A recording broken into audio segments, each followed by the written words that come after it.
Diariamente ouvimos notícias de intervenções do governo na economia. O governo decide onde gastar os recursos públicos, o governo estipula qual vai ser a meta da inflação utilizada, o governo determina o percentual da taxa de juros básica da economia e por aí vai. É fácil perceber que nossas vidas são constantemente influenciadas pelo governo, seja pelo que é oferecido a nós por meio dos serviços públicos, mesmo que de baixa qualidade, seja pelo que é retirado de nós por meio da tributação. Pois é, por mais que nós nos irritemos com o governo, eles existem. Mas será que os governos são realmente necessários?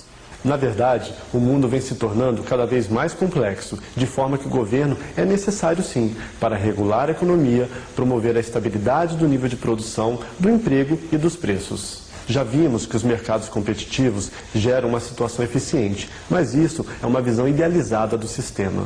Na realidade, existem algumas circunstâncias conhecidas como falhas de mercado que impedem que ocorra uma situação ótima. Assim, o governo existe para guiar, corrigir e complementar o sistema de mercado, resolvendo as falhas existentes. As principais falhas de mercado são existência de bens públicos, falha de competição que se reflete na ocorrência de monopólios naturais, externalidades e ocorrência de desemprego e inflação. Vamos ver cada um desses itens. Os bens públicos são caracterizados por serem indivisíveis e por responderem ao princípio da não exclusão no consumo desses bens. Indivisíveis porque o consumo por parte de um indivíduo não prejudica o consumo por parte dos outros membros da sociedade. Um bom exemplo é a iluminação pública. Tanto faz se existem uma, duas ou três pessoas embaixo do poste. A luminosidade que cada um recebe é a mesma. Os bens públicos também são não excludentes, porque, em geral, é difícil impedir que um indivíduo utilize esses bens. Novamente, usando o exemplo da iluminação pública, não interessa se alguém pagou pelo poste que está na rua. O fato é que ninguém vai impedir a pessoa de se beneficiar da luminosidade. É justamente o princípio da não exclusão que torna a solução de mercado, em geral, ineficiente para garantir a quantidade adequada de bens públicos. O sistema de mercado só funciona adequadamente quando o princípio de exclusão no consumo pode ser aplicado. Por exemplo, se José comprou um sapato, é porque pagou o preço do sapato, enquanto João, que não pagou por esse bem, é excluído desse consumo. É por esta razão que a responsabilidade pela provisão de bens públicos recai sobre o governo, que financia a produção desses bens por meio da cobrança compulsória de impostos. Outra falha de mercado consiste no problema de ausência de competição, como no caso dos monopólios naturais. Os monopólios naturais são setores cujo processo produtivo se caracteriza por ter retornos crescentes de escala. Quanto maior é a produção, menor é o custo da unidade produzida.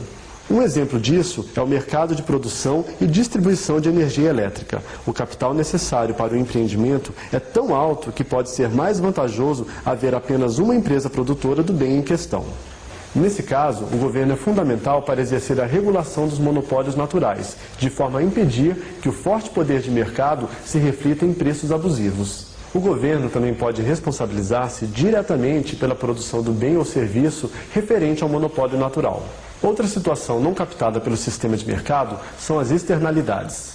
Externalidades são os efeitos exercidos pela produção de uma empresa ou consumo de um indivíduo sobre terceiros, de forma negativa ou positiva.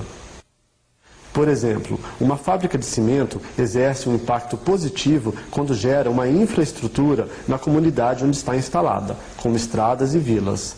De outro lado, uma externalidade negativa dessa atividade pode ser dada pela fumaça lançada na atmosfera, trazendo prejuízos à saúde das pessoas moradoras na região.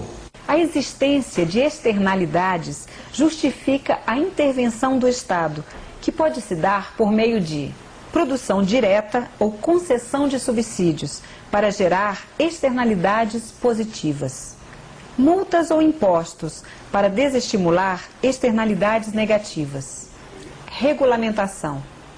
O livre funcionamento do sistema de mercado também não traz soluções para os altos níveis de desemprego e inflação. Neste caso, há espaço para a ação do Estado no sentido de implementar políticas para o atingimento do pleno emprego e da estabilidade de preços. Bem, Vimos então que é necessária a presença do governo para guiar, corrigir e complementar o sistema de mercado. Mas para realizar essas e outras funções, o governo precisa arrecadar recursos e gastar. A contabilização desses fluxos financeiros gerou alguns conceitos muito difundidos, como o déficit público. Podemos definir o déficit do governo, ou seja, suas necessidades de financiamento, NFG, como a soma do que se gastou com o consumo do governo, CG, com o pagamento de juros pelo governo, JG, e com o que foi gasto com o investimento público, IG. Tudo isso subtraído da receita tributária, T. Em outras palavras, o déficit público é quanto o governo gastou menos o que ele arrecadou. Em contrapartida, se acontecer uma arrecadação maior do que o gasto público, podemos dizer que o governo obteve um superávit em suas contas. Existem vários conceitos de déficit público, ou seja, várias maneiras de medi-lo. Os dois principais conceitos de déficit público que frequentemente aparecem nos noticiários são os seguintes: déficit primário, diferença entre gastos públicos correntes e a receita fiscal corrente, sem considerar o pagamento de juros. Déficit operacional, é medido pelo déficit primário, acrescido dos juros reais da dívida contraída anteriormente. No próximo vídeo, finalizaremos a nossa série analisando como acontece o crescimento econômico. Até lá!